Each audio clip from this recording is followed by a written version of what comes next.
Hello বন্ধুরা, good morning. কেমন আছো তোমরা সবাই? আশা করি খুব ভালো আছো, আমিও খুব ভালো আছি। তো চলে এসেছি একটা ছোট্ট মিনি ব্লগ নিয়ে।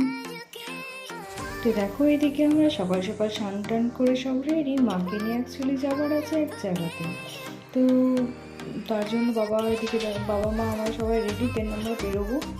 বাবা তো বেরিয়ে পড়েছে, গাড়িটা নিয়ে আসবে। এদিকে আমি আর মা রেডি হয়ে গেছি, রেডি হয়ে বেরিয়েও পড়েছি। বেরিয়ে আমরা গল্প করতে করতে চলে যাচ্ছি।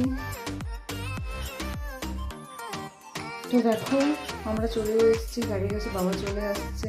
আর এই যে বদমাসটা চলে গেল, আস্তে আস্তে ওকে নিয়ে যাওয়া হচ্ছে না মুটো। কিন্তু এদিকে আনন্দও আছে, একা একা থাকবে, একটু ফোন ঘাঁটতে পারবে, টিভি দেখতে পারবে। তো আমরা এদিকে গাড়ির মধ্যে উঠে পড়লাম। বাবা আছে, দেখো না, ছোট আরেকজন গাড়ির মধ্যে বসে রয়েছে, ওই যে ছোট্টটা স্টারিং ধরে রয়েছে। তো চলো দেখতে থাকো।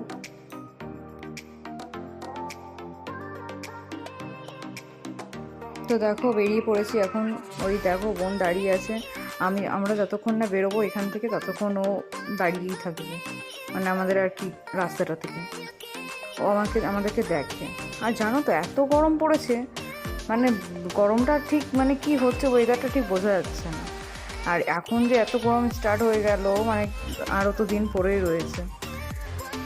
সেই ভাবতে ভাবতে চলে আসলাম গ্যারেজে, আমাদের গ্যারেজ। এই দেখো, মা দেখছে আম গাছ থেকে কত আম পড়ে গেছে। ঝড় হয়েছিল আগের দিন, বৃষ্টি হয়েছিল, এই দেখতেই পাচ্ছ কত আম ছড়াছড়ি খাচ্ছে। তো এই কিছু কাজ ছিল, তার কারণে আসতে হয়েছে। এই যে বাবা আবার একটু চেঞ্জ করবে, যেহেতু বাবার বুক পকেট না হলে জামা পরতে স্যুট করে না। তো তার জন্য ভাই দেখতেই পাচ্ছ বসে আছে, আর এখানে একটা গ্যারেজের স্টাফ। তো চলো, এই বেরোবো এখন। ফাইনালি যাচ্ছি মালদার উদ্দেশ্যে। মালদা যাব আজ অনেক দিন পর, অনেক দিন বাদে। এই যে বেরিয়ে পড়লাম। মালদাটা অ্যাকচুয়ালি অনেক দিন, সেই তোমার গেছিলাম কবে, আগের বছর জুলাই মাস অবধি আমার লাস্ট যাওয়া। তারপরে আর যাওয়া হয় না মেনলি আমি আসিনি এখানে, অনেক দিন বাদে আমি আসলাম। তার কারণটাও খুব শিগগিরই জানতে পেরে যাবে।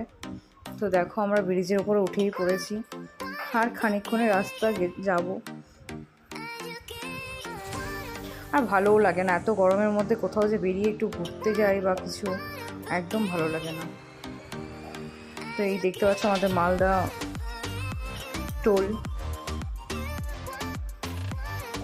দেখতে দেখতে চলে